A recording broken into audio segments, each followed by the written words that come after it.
to the number of everything down to the number of bolts, to the style of treads, down to the weight of the vehicle. They knew every single mechanical aspect about these, which was really interesting. But here we have the two men in the middle, the two kind of honored guests on the first day. The man in the t-shirt, shorts, and the cane, he was the only U.S. veteran that landed on the Normandy beaches on D-Day. He landed at Utah Beach, if I remember correctly.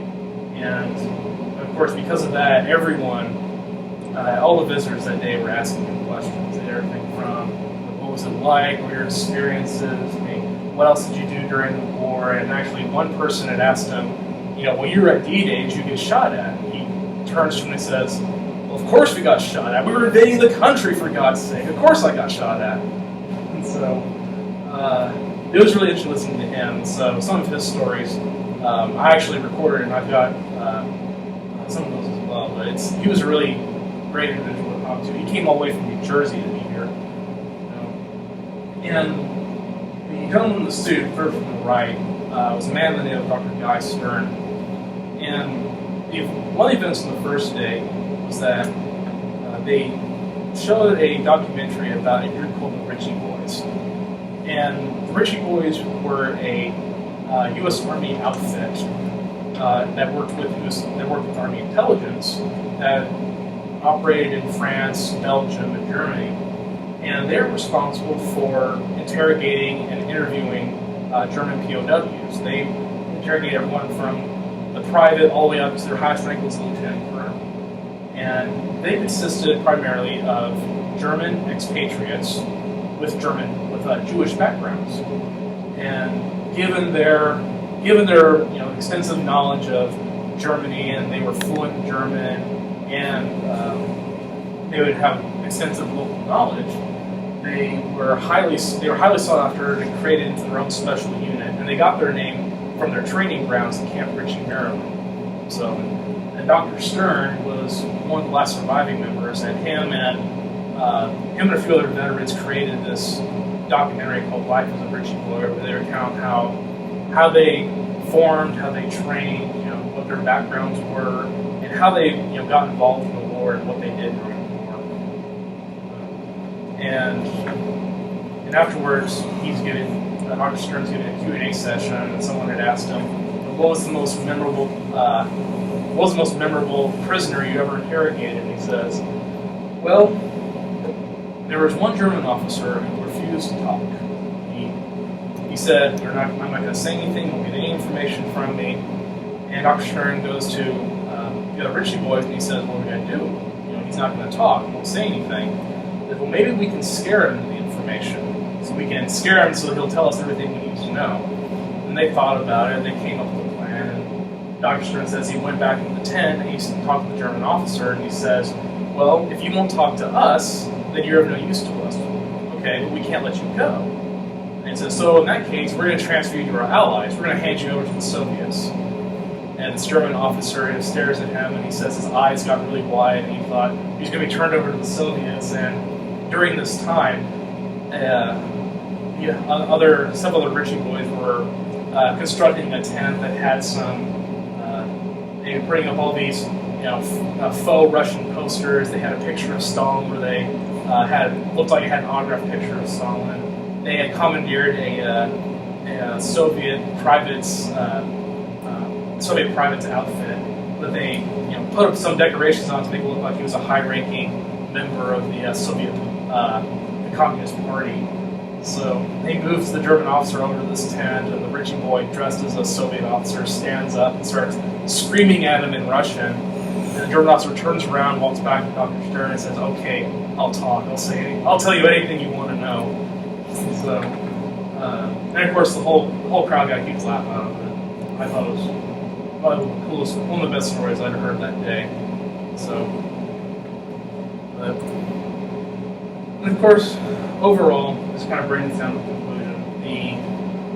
The overall impact of an internship like this was not only did it provide me with the work experience of being in an archives and how what the technical aspects were, but it also showed me the intricacies of archival training. There's a lot more that goes into it than some people might think, and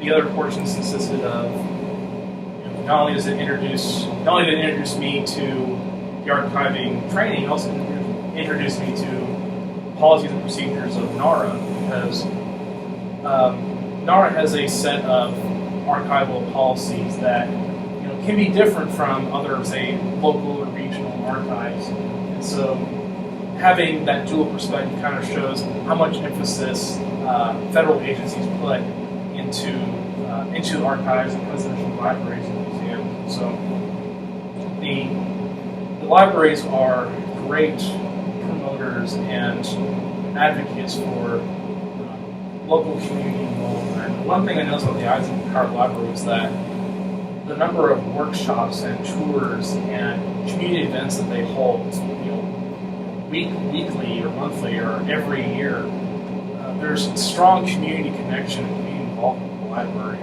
and that fosters an even stronger relationship between the institution and the community. And say, the Eisenhower Library is a great incubator for getting people involved in history and involved in museums. And plus, overall, for anyone who wants to get that work experience, an internship like this is a great entry level opening for those who want to get involved in working with archives and museums. And in fact, actually, you don't even have to have an internship. You can just go as a volunteer. So they're all museums and archives are always looking for volunteers. It's a great way to get exposed to this kind of definitely way to get exposed to this kind of work. But before I go to end, around the last week in July, the internship director and my immediate archive supervisor asked me to give me what were your experiences going here, and overall, if you could describe everything you did here, what would it be? Kind of write down what would be an important takeaway from your experience. And so I went ahead and drafted a statement for them, but I also used in my internship portfolio. So I like to conclude with this statement. During my internship at the Eisenhower Presidential Library, I experienced a great deal of both integral historical work and a stimulating work environment that is filled with knowledgeable and friendly staff. Presidential libraries and museums, such as the Eisenhower Center, are great repositories of U.S. history that captures not only the life and times of the honored individual, but also the history of the country and how the individual influenced such history. But having the opportunity to conduct hands-on work with that history has been exhilarating and rewarding. I've worked with Army unit records and oral history interviews that explore not just the frontline duties and actions, but the personal and daily lives of the men and women who are in some ways involved in the United States' role in the Second World War. Whether the individual is working in a defense factory, building roads and pontoon bridges, volunteering for the Red Cross, collecting scrap metals from the war production floor, flying bombers over the Pacific, or even fighting in the Battle of the Bulge, it was rewarding to work with such personal history. The Eisenhower Presidential Library, Museum, and Boyhood Home has such a wide array of public programs and hosts that made it available to adults and children. Whether it's conducting educational workshops, hosting recreational activities, community programs, there's always some activity going on at the Eisenhower Center. So not only have I learned more about President Eisenhower, both as the Supreme Commander-in-Chief and as President of the United States, but also the stories of the soldiers who were there on the front lines in Europe and in the Pacific. But as the World War II generation passes into history, the Eisenhower Presidential Library, Museum, and Boyhood Home continues to educate and provide the public with its vast historical resources on the country's greatest generation and one of its most noted leaders, Dwight Eisenhower.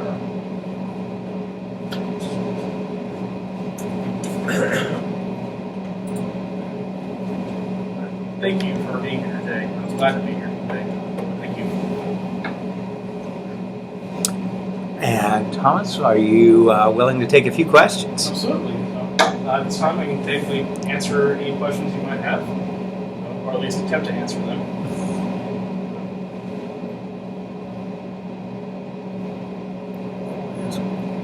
All right. Thomas, you mentioned the man sent this out. Did some 900 interviews. Are those all at the Eisenhower Library? Those are all at the... So when you said 80, you mean you worked on 80? Yes. And I believe they were the last 80. Yep, they were... The others had already been done. Yeah, around a little over 800 interviews had already been processed into the library collection, and I finished the last leg of the project. In other words, as a matter of fact, he sponsored your internship. Yes, the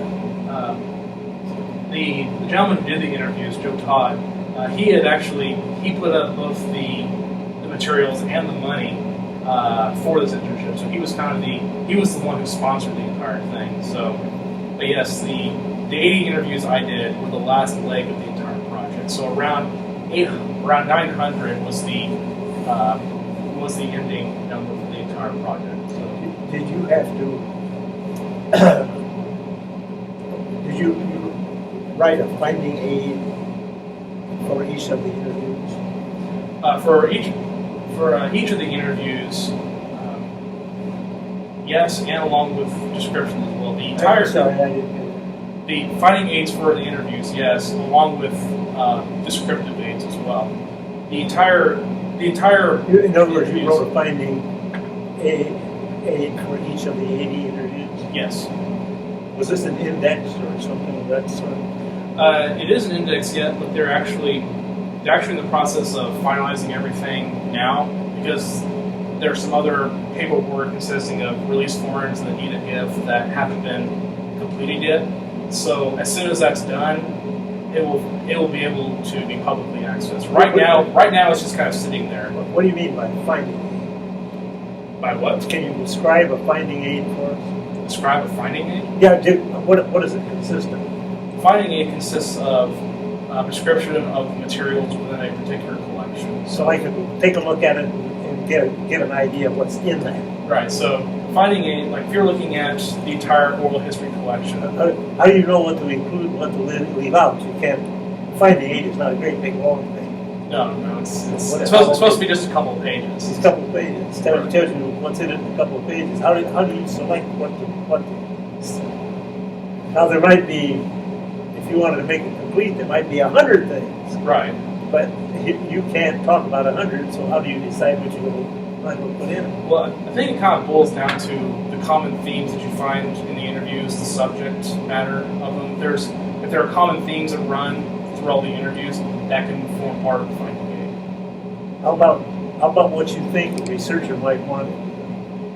That's true. Are you trying to read the mind of the future researcher, so to speak?